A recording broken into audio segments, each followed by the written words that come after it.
Cambridge Practice Tests for IELTS 1 by Vanessa Jakeman and Claire McDowell. Published by Cambridge University Press, 1996. This recording is copyright. Cassette 1, Side 1. Practice Test 1. You will hear a number of different recordings and you will have to answer questions on what you hear. There will be time for you to read the instructions and questions, and you will have a chance to check your work. All the recordings will be played once only. The test is in 4 sections. Write all your answers in the listening question booklet. At the end of the test, you will be given 10 minutes to transfer your answers to an answer sheet. Now turn to section 1 of your question booklet.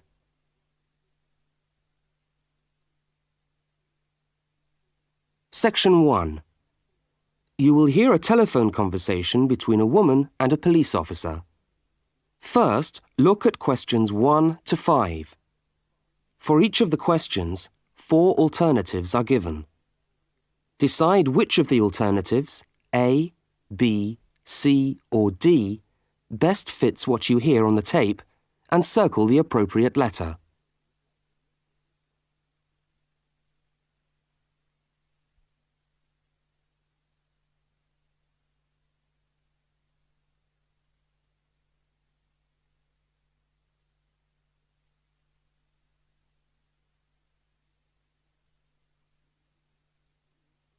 You will see that there is an example which has been done for you. On this occasion only, the conversation relating to the example will be played first.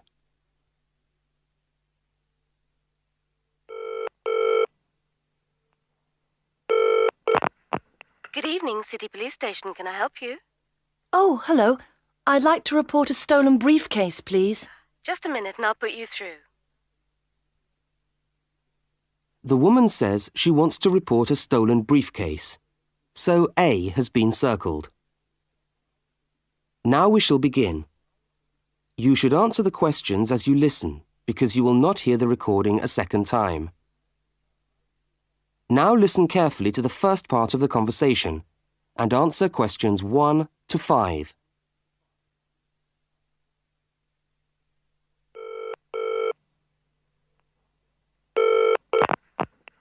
Good evening, City Police Station. Can I help you? Oh, hello. I'd like to report a stolen briefcase, please. Just a minute and I'll put you through. Lost property, can I help you? Oh, yes. I've had my briefcase stolen. OK, I'll take some details. Tell me what it looks like, first of all. Well, it's a soft leather one, you know, not a heavy box type like a man's. And how does it close? It's got buckles at the front, 2 of them. They're gold-plated ones. Fine. Was it locked? No, I'm afraid not. Never mind. Any distinguishing features? Pardon? Any marks or badges on it that make it stand out? Only the brand name. And where's that? It's on the back, at the bottom in the left-hand corner. It's saggy. Oh, and there's a scratch. It's quite bad, but small, directly above the brand name. I did it recently, putting it on my bike. Right, got that. So, what did you have inside the briefcase? Well, all my papers from college. It's so frustrating, but thank goodness for computers. I haven't lost them completely. Yes, you're lucky. I had my wallet in my pocket, so I didn't lose that. But there were also my pens, which I got for my birthday, and a novel I was planning to read on the train.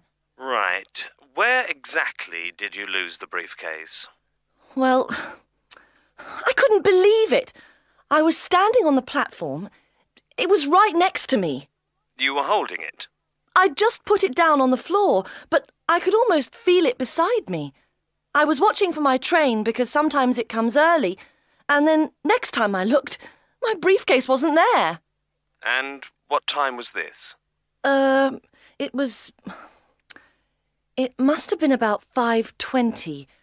No, a bit later. I'd say 5:30 because it was just getting crowded and the train normally comes at about 25 to 6. Before they continue their conversation, look at questions 6 to 10.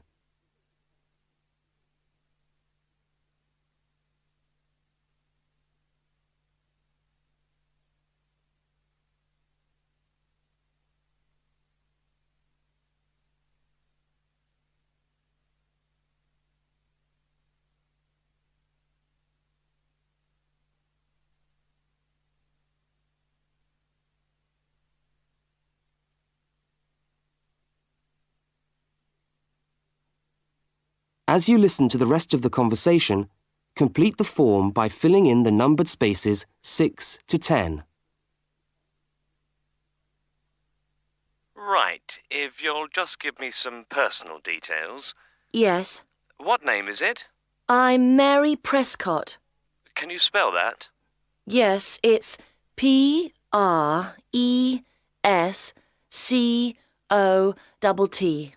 And your address? Flat 2, 41 Fountain Road, Canterbury. Fountain Road. Yes, number 41. And have you got a contact telephone number? Yes, it's 752239. 752239. Fine. One last question. What would you say the value of your briefcase is? Including the contents? Yes. Just a rough estimate is fine. I'm not sure. Well, the briefcase itself is quite new. I bought it last month for £40.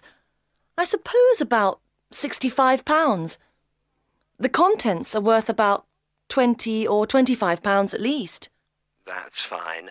Well, if you could come down to the station tomorrow, you can sign this form and have a look at what we've got here. OK, thanks. Bye. Goodbye.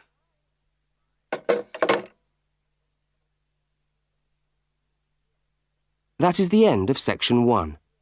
You now have half a minute to check your answers.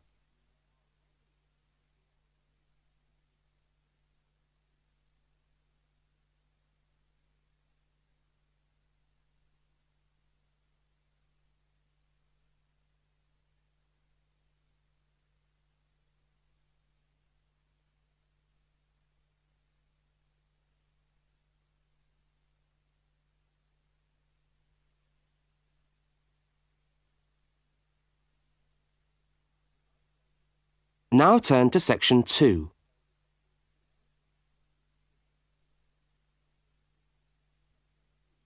Section 2. You are going to hear a news report from an Australian radio programme. First, you have some time to look at questions 11 to 13.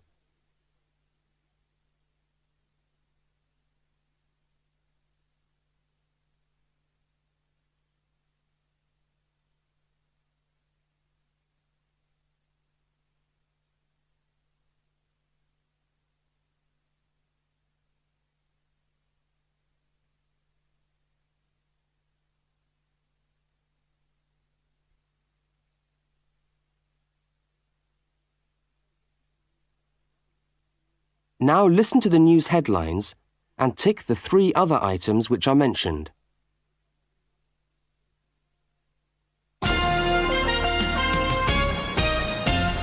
This is the 6 o'clock news for Tuesday, the 25th of November. And first, the headlines.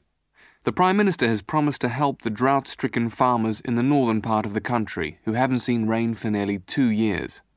And in Sydney, a group of school children are successfully rescued from a plane which landed in the sea shortly after takeoff. Transport workers are on strike in Melbourne over a pay claim, and the strike looks set to spread to other states. And on a fashionable note, there's to be a new look for the staff of Qantas, Australia's national airline. Now you have some time to look at questions 14 to 21.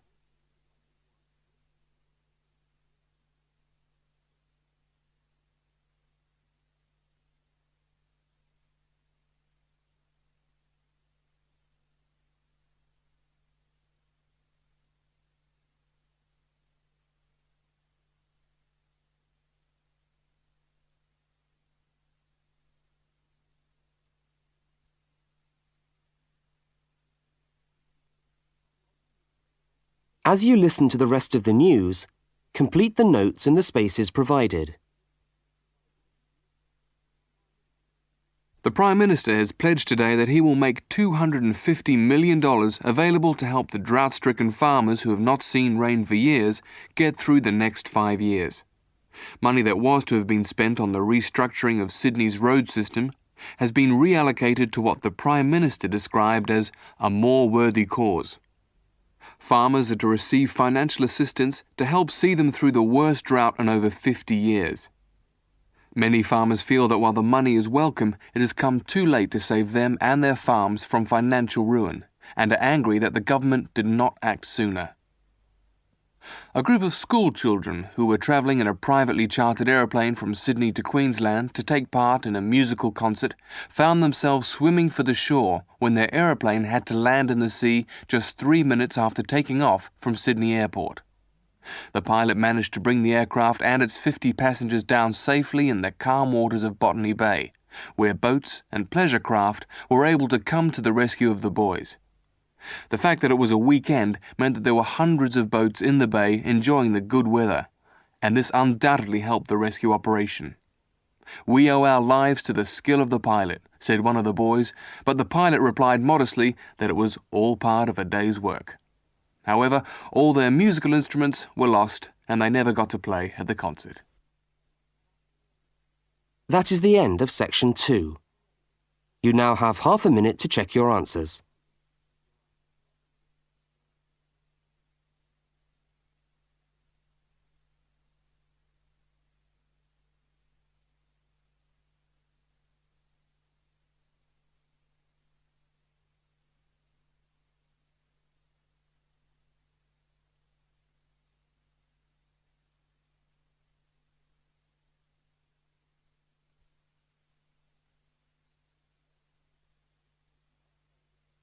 Now turn to section 3.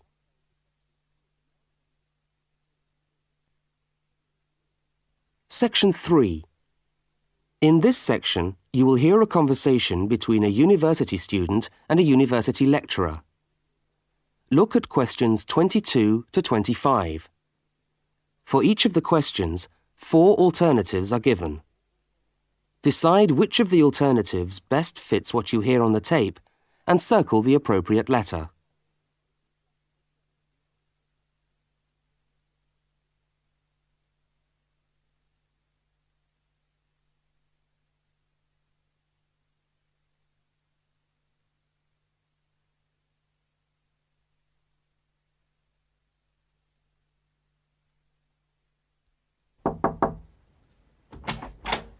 Hello. Can I come in? Oh, yes, come in. How can I help you? I was looking for the economics office. I've been all over the arts faculty building looking for it, but I could only find the School of Accounting and Economic History. Is this the right place? Yes, this is the School of Economics. Oh, good. I'm a new student, and I was wondering if someone could give me some information. Well, I might be able to help. I lecture on that programme. What do you need to know? Well, quite a few things, actually. Firstly, how many lectures a week do I have to attend? Well, the Economics 1 course is a double unit, so there are 2 lectures a week and 1 tutorial. Oh. The lectures are scheduled for Tuesday and Thursday. What time? Let me see. You know, this information is all in the handout, which you should have received yesterday at the orientation meeting. Was there a meeting yesterday? I didn't know about that. No one mentioned... Yes, there was. But never mind. Now, lectures are at 4 in the afternoon. Oh, 4's a bit late. I've got a part-time job that starts at 4:30. Well, you can't be in 2 places at once, can you? And attendance at lectures is necessary. We expect at least 90% attendance at this university, you know. 90%? That's high. Do they enforce that rule? Yes, we do. We're pretty strict about it, actually. And what times have been set down for the tutorials? Do you have that information? That's a very well-attended course, so there's a number of tutorial times. Monday, Wednesday and Friday, all at 9 o'clock. Yours will be allocated at the first lecture. Can't I choose the time? Maybe, maybe not. You'll have to talk to the lecturer on the course. Dr. Roberts is his name. Oh, OK. Now look at questions 26 to 31.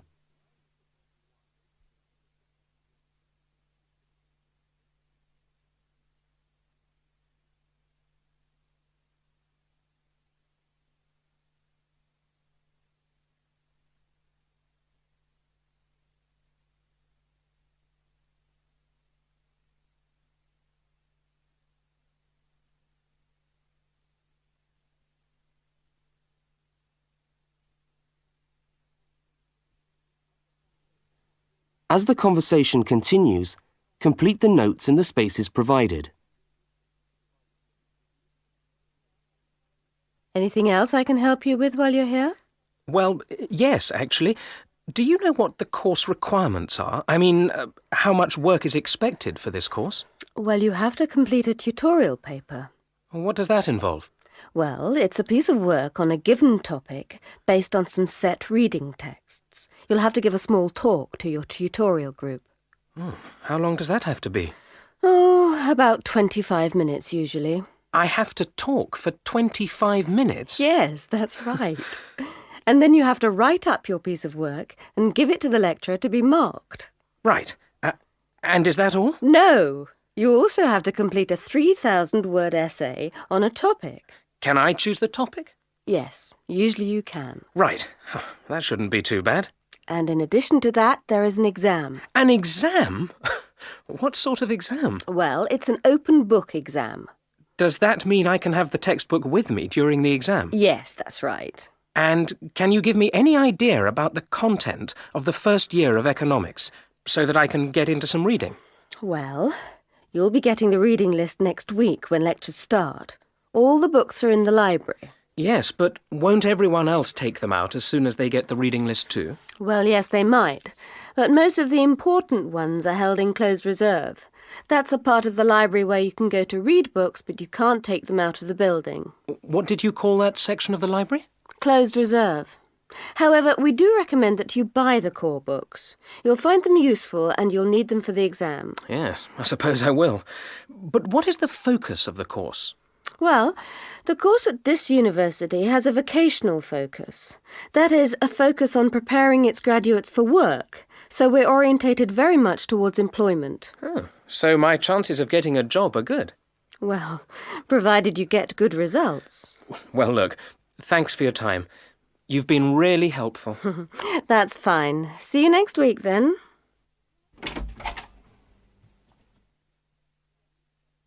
That is the end of section 3. You now have half a minute to check your answers.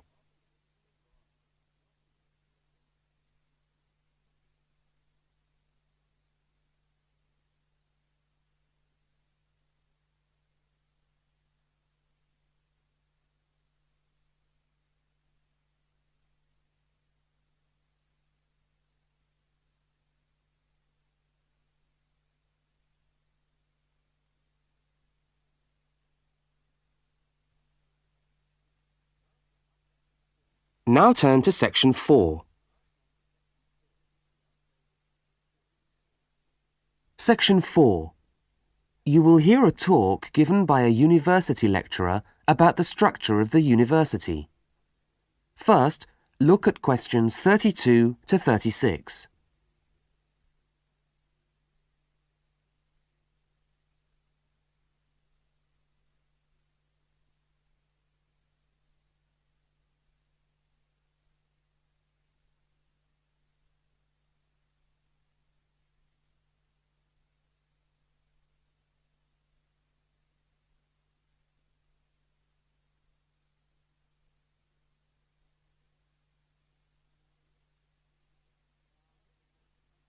Now listen and answer questions 32 to 36. This is the main bit of the university. He's always the lecturer. Good morning and welcome to the University of Westlands. My name is Marcia Mayhew and I'm the coordinator of the Bachelor of Social Science degree. This morning I'd like to tell you about the structure of the university and about some of the requirements of the degree that you're about to enter. The Bachelor of Social Science is in one faculty within the university. That is the faculty where I work, known as Arts and Social Sciences. Here on this campus we also have the faculties of Architecture, Law and Science and Technology, among others. It's important to know something about the structure of the faculty because as you go through your course, you may need to call on members of the staff to help you. At the top of the faculty, we have a dean, and below the dean, we have 3 divisions. Each division has a divisional head, and your degree is located in the Division of Social Sciences. Within each of the divisions, there are the departments, and each of these offers the different degrees. For instance, 2 of the departments which offer the major subjects for your award are Sociology and Psychology. Each has a departmental head, but for practical purposes, the people you are going to see the most of are myself as coordinator of the Social Sciences degree and the actual lecturers who are teaching the subjects that you are taking. For instance, in the first semester, you'll be doing 4 subjects: psychology, sociology, history and economics. If you have any problems or difficulties, not that I'm anticipating you will, but you never know, then you should go and see your lecturers. For instance, you may find that you can't meet a deadline for an essay, or perhaps you're having problems with attendance. These seem to be the 2 most common problems that students face.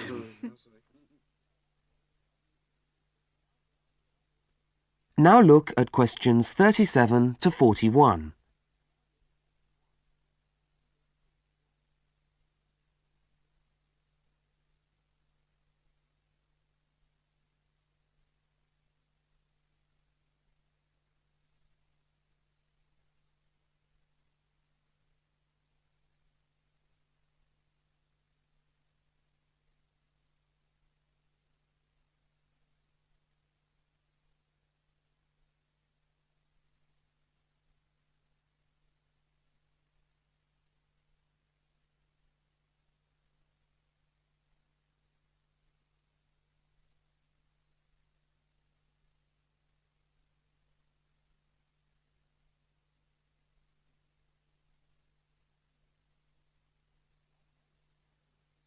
As you listen to the rest of the talk, answer the questions 37 to 41.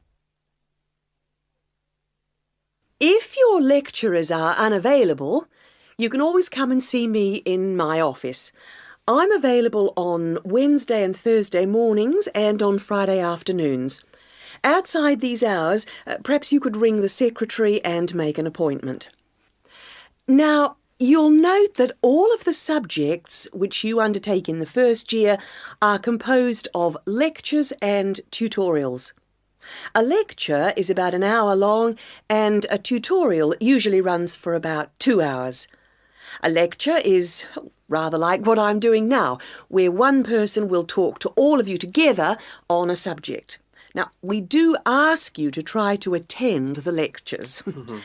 A tutorial is perhaps where most of the learning occurs at a university. You will be divided into groups of between 12 and 15 students, and each week one of you will have to present a piece of work to the group as a whole, and then the group will discuss what you've said. It's this discussion, this exchange of ideas, which really constitutes the basis of university learning, in my view.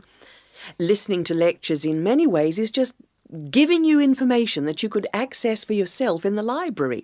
But the discussion at the tutorial is very important. This doesn't mean that you shouldn't go to the lectures, though. Other factors to be particularly concerned about are the structure of essays and delivery of written material. And in particular, I would like to mention the question of plagiarism. Plagiarism is taking other people's work without acknowledging it. That is, without saying where it comes from. Now, of course, all essays are based on research done by other people, but you must remember to attribute the work to the original writer. And while it's a good idea to work with other people, don't hand in work which is exactly the same as your friend's work, because we will notice. If you don't acknowledge the source of your information, then you run the risk of failing the subject, or in very serious cases, you might be denied entry to the university. Last but not least, stay in touch with us. If things are getting you down, don't go and hide. Come and talk to us about it. That's what we're here for. Right. Thank you very much for coming along today.